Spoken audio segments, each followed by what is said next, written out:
Nós vamos falar um pouco agora sobre fator de risco, né? E você já começou falando, então, hábito sexual desprotegido, múltiplos parceiros e etc. Mas que fique bem claro também que queria frisar isso que você disse, que você precisa ter uma somatória de fatores. Você tem a exposição, mas isso não quer dizer, vou voltar a frisar o que você falou, não quer dizer que você vai desenvolver esse tumor naquele momento. Eu tenho casos que, é exatamente por isso que eu tenho casos que desenvolvem muito tempo depois. É exatamente por isso que, eventualmente, quando a pessoa aparece, a gente não dá para precisar onde foi que ela pegou, com quem ela pegou e etc, porque eventualmente ela já teve contato e ficou lá, se ela entrou num quadro, às vezes no estressor social, ou mesmo uma patologia que causa uma depressão do sistema imunológico dela, isso pode se manifestar logo mais à frente.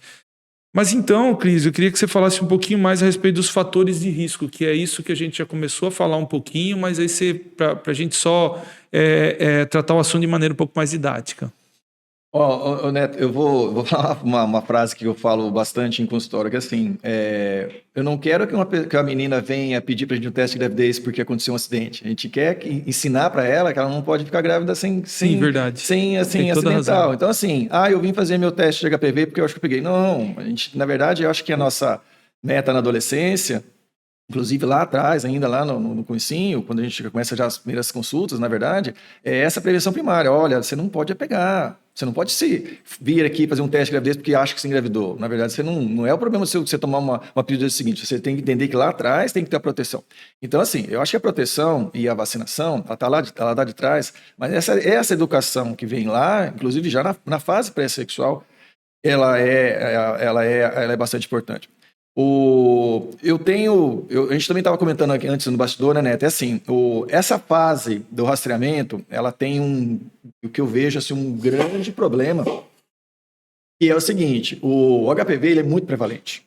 E na adolescência, que eu comentei, você pode chegar até uns 70%, 80% de rastreamento. Então, assim, é muito também preocupante você também, assim, você dá um diagnóstico e você não saber conduzir isso, porque você cria um estigma numa criança 17, 18 anos de idade, que ela está com uma doença venérea, que ela vai morrer de câncer. Verdade. Isso vira uma confusão. Então, nós já discutimos isso outras vezes, e eu gosto de bater no manual do INCA, porque é o que eu trabalho com ele, e que é onde eu me espelho todas as aulas e as palestras que a gente ficava falando para tanto a equipe de atenção básica, tanto a médica como a enfermagem, que vai colher o Papa Nicolau e vai fazer o rastreamento. É o seguinte, por que não é recomendável você fazer o rastreamento até 25 anos de idade? Vamos chegar nesse assunto que você falou. Tem 16? Tem. Você vai ter, isso também está nos dados do IBGE, assim, algo em torno de 1 a 2 casos para cada 20 mil meninas num rastreamento desse positivo. E você vai pegar 19.999 meninas e vai dar um diagnóstico para ela assim, você está com HPV. Aí fala, poxa, mas não é bom saber? Mas aí é aquela história. Então nós pulamos aquela fase que ela já teve relacionamento desprotegido. E ela saber que ela tem o HPV assintomático, isso tem que saber conduzir. Então assim, pode fazer o rastreamento na adolescência, porque o Brasil começa com 25, o americano começa com 21. E por que não? Porque a cada 3 meninas você vai fazer um exame de 18 anos, 2 vai dar HPV. Tá, e aí o que você faz com o diagnóstico? Você vai botar no protocolo, fazer exame de 6 meses até os 25 anos de idade. A taxa de cura desse HPV dos 17, 18 anos de idade, para não evoluir para um câncer, é 99,9%. Então, assim, o rastreamento da adolescência é uma coisa à parte, talvez daria até uma discussão só disso aí. Por quê? Porque você tem o perigo de criar um estigma de doente. E não estou falando que ela não tem que saber, tal. Eu bato naquela tecla, ela não tem que ter o contato. Ela não deveria ter tido contato.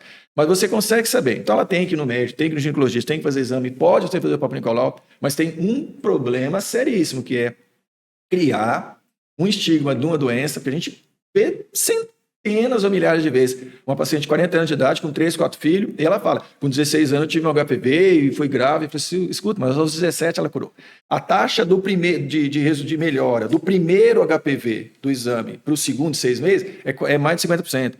97% com 2 anos. Então, assim, o rastreamento da adolescência, ele tem um parágrafo bem, assim, grande, que é um medo de você não criar um outro efeito que é estigmatizar uma doença que, na verdade, não vai ter. Porque o contato com o vírus, enquanto ele não desaparecer do planeta, ele vai existir. Então, esse é um problema número um. Vacinou, já pode ter relação? Não, porque, na verdade, a vacina que teve no mercado até um tempinho atrás, ela pegava 4 vírus. 4, Nós temos mais de 150, quase 170 vírus. Hoje, já tem uma vacina nova, que a Gardasil, depois a gente vai falar, ela pega 9, mas ainda só pega 90% dos vírus cancerígenos. Então, assim, tomar vacina não significa que ela não vai fazer mais preventivo resto da vida. Tomar vacina não significa que ela pode ter relação desprotegida, mas a vacina já consegue diminuir muito. Agora, é aquela tecla que eu bato lá atrás. Tudo vai depender de não pegar o vírus. Porque depois que pega,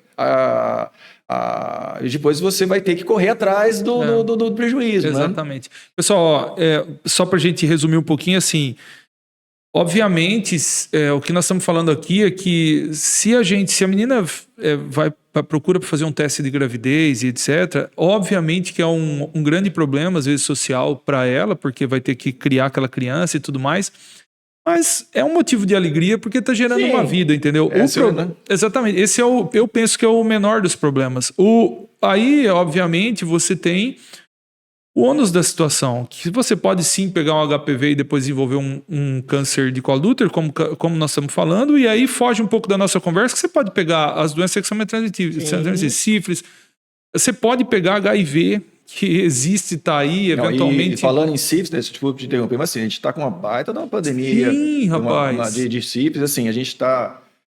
Eu tenho pego em consultório que acha que é câncer e aí a hora que você faz o exame é sífilis. Está tendo muita sífilis. Mas assim, isso aí é nível até mundial.